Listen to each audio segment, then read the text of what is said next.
पुणे अपघातानंतर पोलीस आयुक्तांना अजित पवारांनी मल्टिपल कॉल्स केले। सगळ्यात महत्त्वाची या क्षणाची बातमी येते।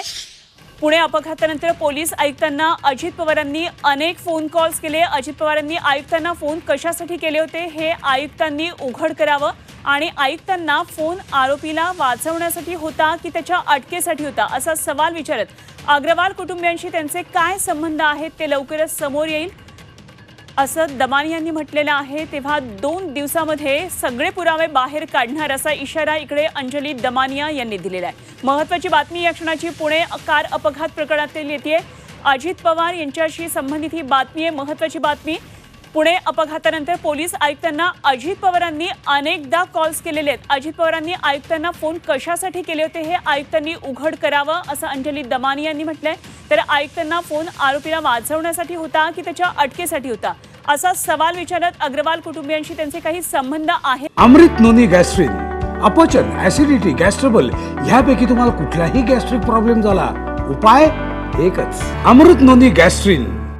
का ते लवकरच समोर येईल आणि 2 दिवसात सगळे पुरावे बाहेर काढणार असा इशारा अंजली दमानी यांनी दिला।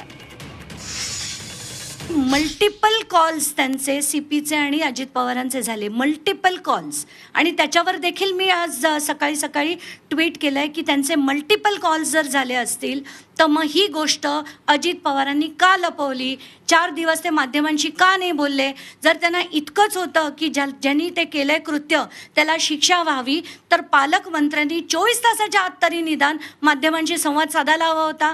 4 दिवस ते बोलले नव्हते, मग ते सीपींना जे फोन केले ते त्याला जो कल्प्रिट आहे त्याला आत घालण्यासाठी का त्याचा बचाव करण्यासाठी याचा खुलासा हा सीपींकडनं केला गेलाच पाहिजे। आता अजित पवारांचा जे नार्को टेस्ट आहे ती लवकरच जर ते करणार असतील तर ते होईलच, आणि नाही झाली तर त्यांची आणि अग्रवाल कुटुंबाच्या काय लिंक्स आहेत त्याही येत्या काही दिवसात लवकरच बाहेर येतील।